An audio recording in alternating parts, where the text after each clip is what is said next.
Hey guys, this is me Noah. और आज मैं कोई गाने को इंट्रोड्यूस करने नहीं जा रहा हूँ, ना ही कोई ट्रेलर देने जा रहा हूँ। मैं आज इंडिपेंडेंस डे के लिए कुछ कहने आया हूँ। मैं ये कहने आया हूँ कि एक ऐसा दिन है जिस दिन आप गर्व कर सकते हो कि हम इंडियंस हैं। जी हाँ, क्योंकि हमारा इतिहास बहुत लंबा रहा है।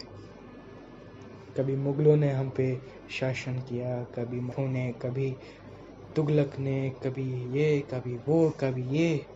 पर उनमें से एक ऐसा इतिहास भी है जो कि वो थी अंग्रेजी सरकार की स्टोरी।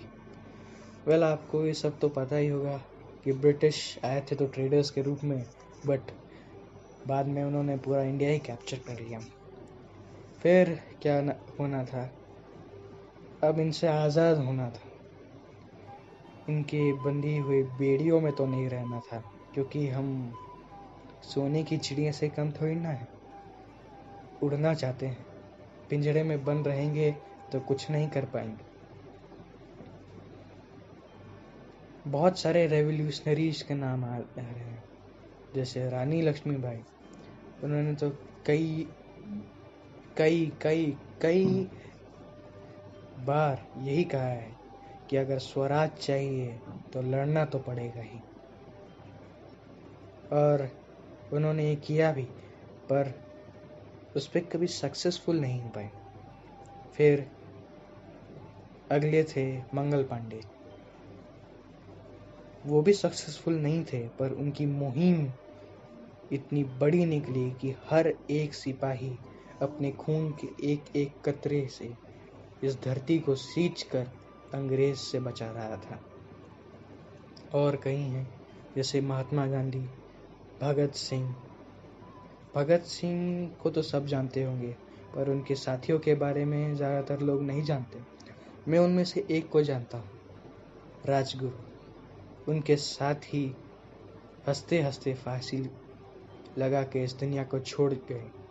आज भी कई पुस्तकों में उनका नाम एक टेररिस्ट की तरह रखा गया है, पर मैं जानता हूँ कि भले ही उन्होंने ब्रिटिश पार्लियामेंट में बॉम्ब फोड़ने की कोशिश की, पर वो टेररिस्ट नहीं थे।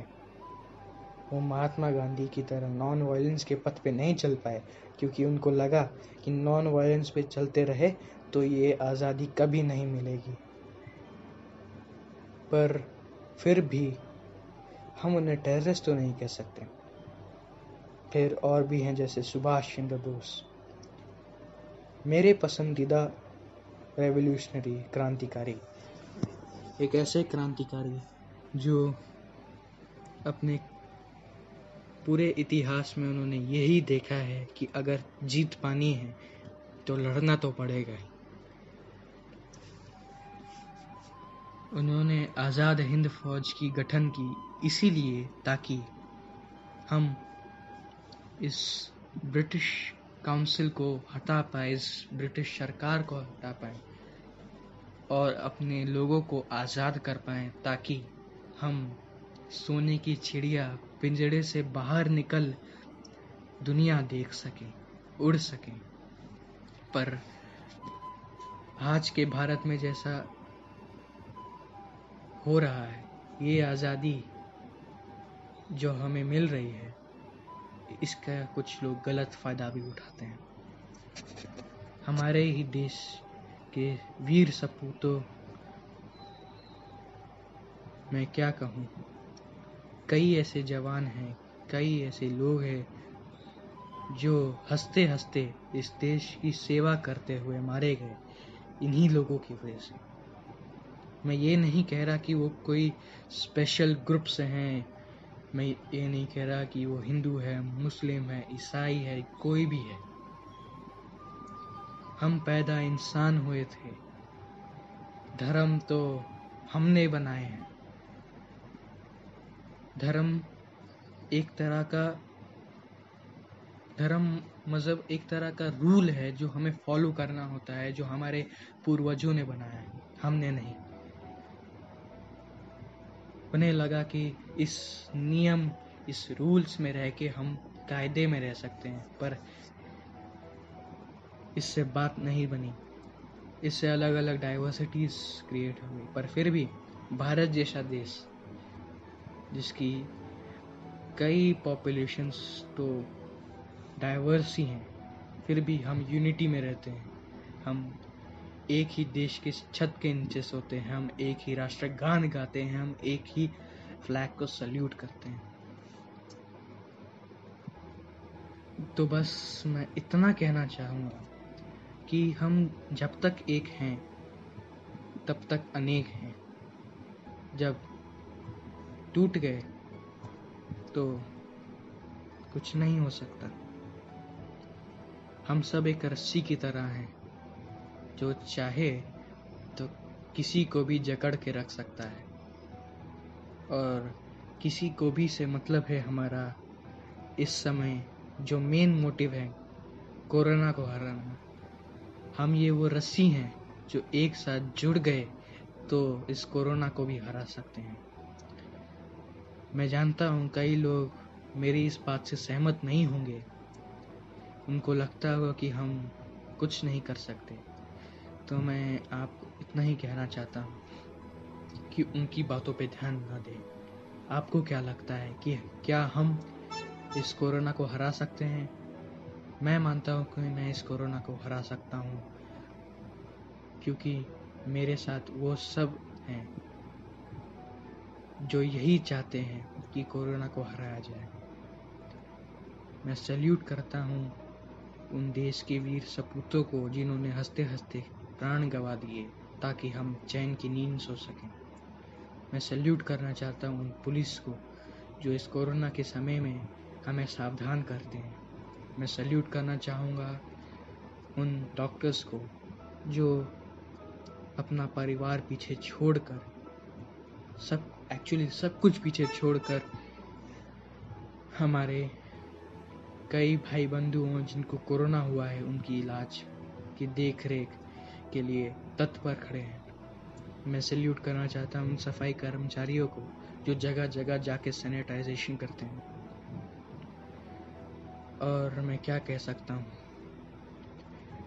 इस इंडिपेंडेंस डे हम एक शपथ लेते हैं, एक ऐसा शपथ जिस पे हम सब एक रहें, चाहे वो हिंदू हो, चाहे वो मुस्लिम हो, चाहे वो क्रिश्चियन हो, चाहे वो ईसाई हो, चाहे वो ST SC हो, कोई भी हो, हम सब एक ही तो हैं, इंसान ही तो हैं। इसलिए मैं चाहता हूँ कि हम सब ये प्रण लें कि हम सब एक रहेंगे, यूनाइट रहेंगे, तभी तो इस कोरोना को हरा पाएंगे। मैं चाहता हूँ कि आप डिस्क्रिप्शन बॉक्स में यह लिखें कि हम अकेले नहीं हैं, हम कई हैं, हम अनेक हैं, हम एक हैं। और ये भी लिखें, salute to all the corona warriors, salute to the वीर सपूत्स। और हाँ, जाते जाते ये भी कहना चाहता हूँ, अगर आपको अब भी यही लगता है कि हम यूनाइट नहीं रह सकते, तो एक ही बात याद रखिए कि भारत के वीर जवान, उनमें भी कई वेरिएशंस आती हैं। जैसे कोई मुस्लिम है, कोई बौद्ध है, कोई ईसाई है, कोई नेपाली है, सब एकजुट रह के दुश्मन को हराते हैं। पर फिर भी उनमें कभी दरार नहीं पड़ती कि तुम मुस्लिम हो, तुम हिंदू हो तो हम तुम्हारे साथ काम नहीं करेंगे। वो करते हैं, वो करते जाते हैं। और साथ ही साथ मैं कुछ गवर्नमेंट, जो सेंट्रल गवर्नमेंट के वर्कर्स हैं, एम्प्लॉयज़ हैं, उनसे मैं यही कहना चाहता हूँ कि हैट्स ऑफ टू यू कि आप अपने परिवार को भी पीछे छोड़कर ऐसा समय है कि आप अपने परिवार को भी पीछे छोड़कर काम करते हैं ऑफिस में। डर तो रहता ही होगा उनको कि कोरोना उनको भी हो जाए, पर वो जाते हैं क्योंकि ये उनकी ड्यूटी है। तो ये हमारी भी ड्यूटी है कि हम उनके इस काम का सपोर्ट करें। वो इसलिए ये काम करते हैं क्योंकि वो यूनाइट हैं, वो जानते हैं ये करना सही है। तो बस कमेंट सेक्शन में ये भी डालिएगा, जय हिंद, जय भारत, थैंक यू।